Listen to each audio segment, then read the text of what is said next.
Hello there. Hope you had a good day so far. I wanted to give you a quick little update on two things, really. The market itself is doing fine. We've had a nice little dip in rates based on some market news that came out. So we're still hovering in the low threes, upper twos. So all that's well and good. We just got to pay attention as inflation data starts to come out over the next couple months. You'll likely see those rates start to tick up.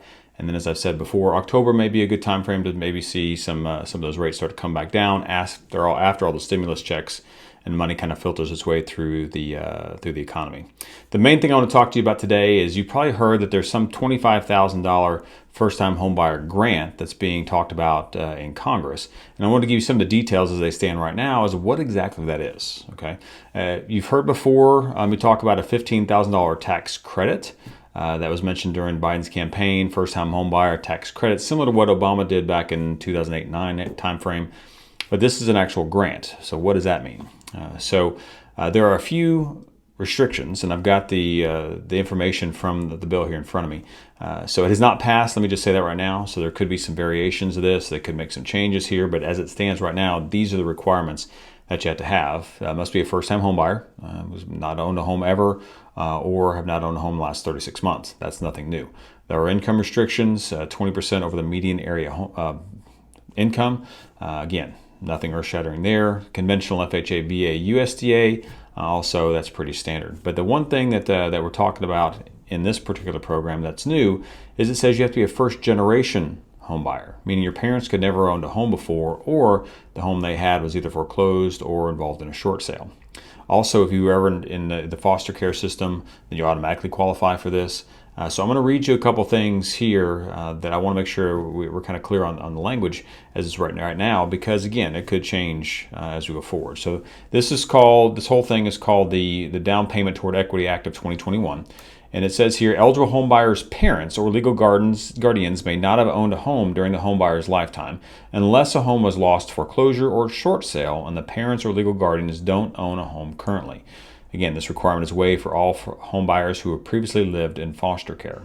Okay. Now, the standard program says $20,000. So if you meet those requirements, you get $20,000 that you can use at closing, which is different than tax credits. You used to have to wait until you filed your tax returns. So this is an actual grant, much like, think of it like a bond program through the state of Texas where there's a money that's available to you at closing. Okay. So, but there's an additional $5,000 that are available to you if you meet these additional criteria.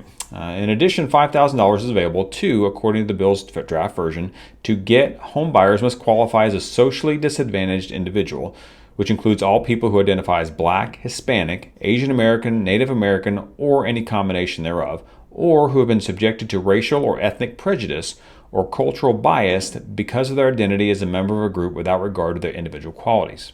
Okay, so although those two things, first generation and this language here, are new, we've not seen that in any other kind of grant program before. All right, there are some restrictions, meaning, hey, if you move in the first 5 years, you're going to pay all or part of it back. Whether that actually makes it through to a final version and then into law is yet to be seen. If you move in the first year, it's $25,000 as it's written now, or the fifth year, it's $5,000 that's back. All right. So they also tell you what you can use it for. You can use it for down payment, closing costs, or to buy down your rate.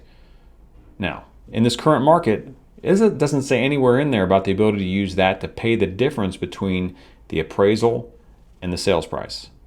As I've said in the past, this could be a disaster, bringing more buyers into this market who are going to be offering more than the asking price without the financial backing to be able to pay the difference between the two. All right. So again, this is not passed. This is just the initial version or whatever version's out there right now. But I don't see this as a great way to bring more buyers in and an already low inventory situation. I just don't see that being a great thing. I don't think it'll have the intended consequences that they hoped. I mean, I get it. The fastest way to build wealth in this country is through real estate and owning a home. So again, I understand what they're doing. I just don't think this addresses the current market that we're in right now. So as they go through this and make any changes, we'll get you more updates. But if you have any questions on this, please don't hesitate to call me or anything else. If we can help you with anything else on this stuff, because I know just right now, as they go through this program, be very careful on your listings to start asking questions. Okay, I'm sure most of you call the lenders. I know I've gotten several calls in the last several days from listing agents, just making sure, hey, are you good? We good on assets, income? Is everything buttoned up? Because in this market, everything's so hot. You want to make sure you just do a little more due diligence, which I'm sure everybody watching this video does already. But if I can help you, let me know. You've got my cell, you've got my office, and we'll talk to you soon. Thanks.